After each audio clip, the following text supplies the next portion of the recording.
Um dos 4 comentadores do Eixo do Mal deu uma entrevista ao podcast da SIC Notícias em que ele basicamente diz que esta nova onda da direita nacional populista é um cancro e, no meu entender, o próprio até interpreta esta nova onda da direita nacional populista como sendo o problema em si e não como sendo uma reação ao problema, e apenas esta premissa que acabei de descrever é uma boa forma de não compreender absolutamente nada do que se passa no Ocidente do ponto de vista político. Mas isto ficou relativamente implícito. Eu vou mostrar-vos um excerto. Relembro que o podcast neste caso tem apenas áudio e, portanto, coloquem os fones, vão ver a imagem parada evidentemente porque é apenas áudio, e vamos ouvir. Alerto para a velocidade do som, é de propósito, tem que ver com o facto de conseguir comprimir um bocadinho mais do excerto neste corte propriamente dito, e eu acho que não atrapalha o entendimento do excerto. E, portanto, vamos ouvir e fazer uns comentários. Podemos deixar crescer este terrível cancro, ou os vários cancros que andam na nossa comunidade. Nós não podemos olhar para opiniões que dizem que as pessoas, por terem uma determinada cor, por virem de outro país, por terem uma orientação sexual diferente, nós não podemos tolerar esse discurso. Eu aí sou radical. O discurso de ódio. Eu sou antes do discurso de ódio, o discurso discriminatório. O discurso discriminatório, puro e duro. Quer dizer, tu és do Bangladesh, és uma pessoa de segunda classe. O nós e eles, não é? O nós e eles. Nós não podemos consentir isto. Quer dizer, eu não posso olhar para um tipo como o André Ventura, pessoalizando a questão, e ter uma grelha de análise do André Ventura como tenho do Luís Montenegro ou do António José Seguro, para falar dos políticos que estão a trabalhar neste momento, ou Zé Luís Carneiro da mesma maneira. Não posso. Eu não consigo, isto passou-se comigo nos debates presidenciais, eu não consigo olhar para um tipo que está a mentir, ou que está a dizer que tu, pelo facto de ser cigano, tens menos direitos, ou tens mais deveres do que os outros. Eu não posso olhar para ele e fazer uma análise fria. Este tipo mentiu, propagandeou ideias contra a Constituição, promoveu o discurso de ódio, mas foi muito efetivo. Isto resulta. Foi assertivo, usando adjetivos valorativos. Lamento, eu acho isso errado. Antes de ouvirmos a segunda parte, gostava de dar nota aqui de uma coisa. Em primeiro lugar, esta ideia absolutamente subjetiva de que a direita nacional populista é um cancro sem apresentar qualquer prova do que está a dizer. A maior parte dos casos que ele apresentou como sendo a justificação não existem. Portanto, ninguém diz que uma pessoa tem menos dignidade porque vem do Bangladesh. O que nós dizemos é que uma pessoa não é priorizada quando vem de fora. Portanto, há o nós e o eles. Eu bem sei que estas mentes liberais ficam incomodadas com a ideia de nós e eles, mas para que é que existem eleições em vários países e para que é que nós acreditamos que vale a pena ter comunidades, que vale a pena dar continuidade à nação? Para quê? Não é? Porque é que não, extinguimos as fronteiras, criamos um governo mundial, esquecemos as eleições, porque afinal não vale a pena, porque a ideia da democracia propriamente dita, por definição, é o poder do povo. O que é um povo, não é? Pergunto ao Pedro Marcos Lopes qual é o problema do nós e o eles. Eu não é por estar de um lado ou do outro que tenho que odiar o lado oposto. Portanto, posso perfeitamente conviver com a ideia de que há nós e eles. Eu não faço parte de determinadas comunidades políticas, faço parte da minha. Eu não faço parte de outras nações, faço parte da minha. E, portanto, o nós e o eles é evidente e existe sempre, seja no debate político propriamente dito dentro de uma nação, o nós e o eles.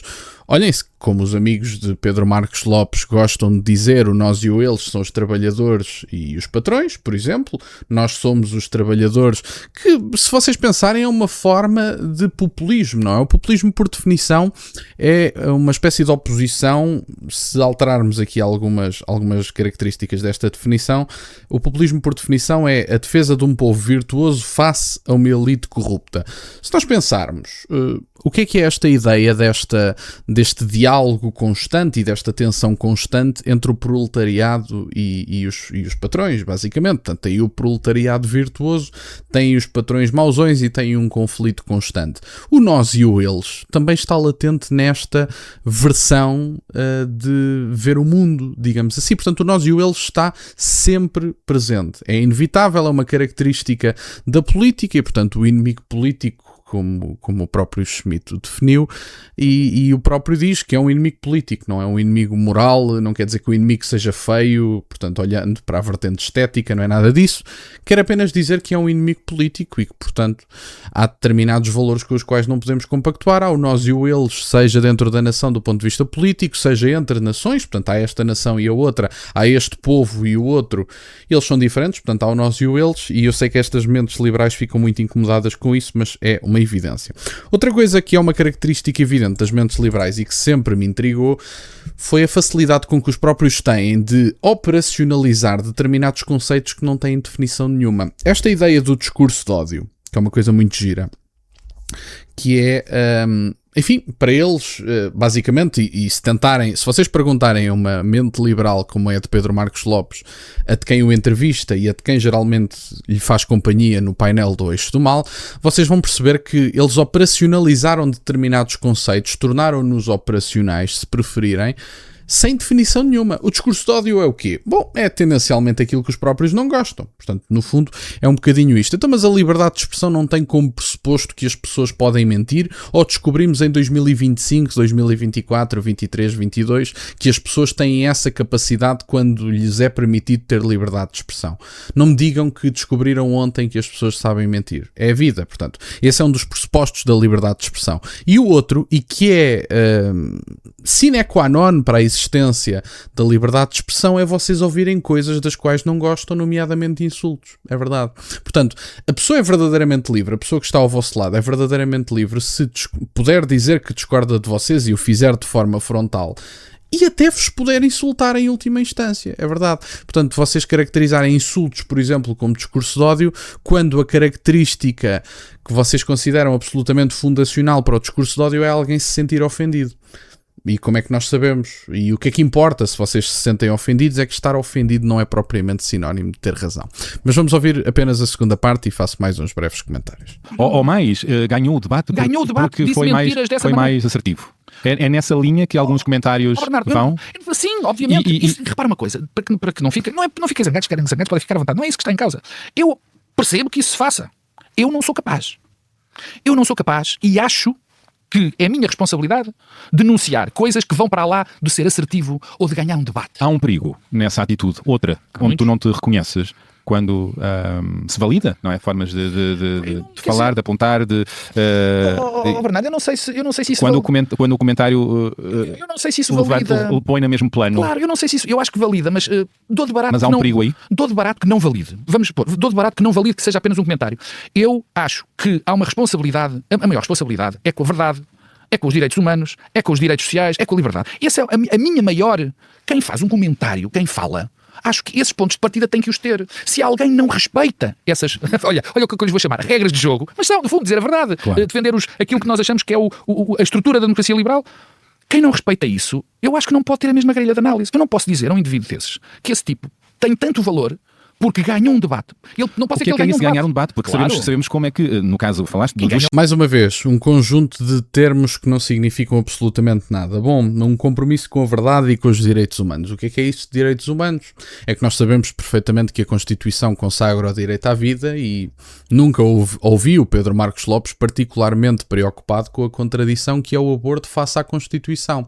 Ou seja, esta ideia da defesa da verdade também é um bocadinho relativa. Portanto, a verdade que comprova a minha visão de mundo segundo o Pedro Marcos Lopes. Eu já ouvia dizer que a imigração nunca esteve desregulada. E, portanto, isto parece-vos um comentário de um comentador português comprometido com a verdade. Uma pessoa que sabe perfeitamente porque os dados o indicam e não são dados de institutos de extrema-direita ou organizações de extrema-direita, que disseram, por exemplo, apenas este dado que vou dar de seguida, que é mais de 100 mil pessoas entraram em Portugal sem mostrar o registro criminal. E, portanto, se isto não é sinónimo de descontrolo num país que tem entre 10 a 11 milhões de pessoas residentes em Portugal, eu honestamente não sei o que será. E portanto, uma pessoa quando faz determinados comentários tem que os fundamentar. E o Pedro Marcos Lopes insistiu durante semanas a fio, por exemplo, que a imigração nunca esteve descontrolada. Como é que pessoas entrarem às 100 mil sem mostrarem o registro criminal é uma forma de controle? Então o que é que significa o controle sequer? Sobre a questão dos direitos humanos, mostrei evidentemente uma contradição latente entre a Constituição e a prática política em Portugal, porque aparentemente o aborto deve ser permitido, mas a Constituição consagra o direito à vida. Qual é que é o direito à vida que é consagrado quando se pratica um aborto?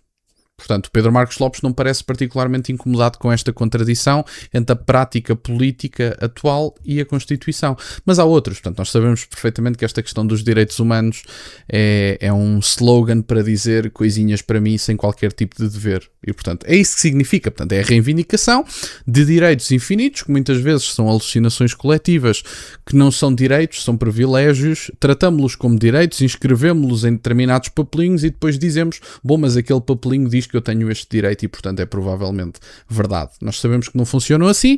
Os direitos também pressupõem deveres e quem não estiver disposto a ter deveres tem que perceber que talvez não tenha direitos. E, portanto, era isto no fundo que eu tinha para partilhar. Obrigado por estarem desse lado. Deixem o gosto e subscrevam. Tem as minhas redes sociais, o MBA na descrição, por acaso de quererem fazer alguma doação. E nunca se esqueçam, meus caros, questionem tudo. Até à próxima.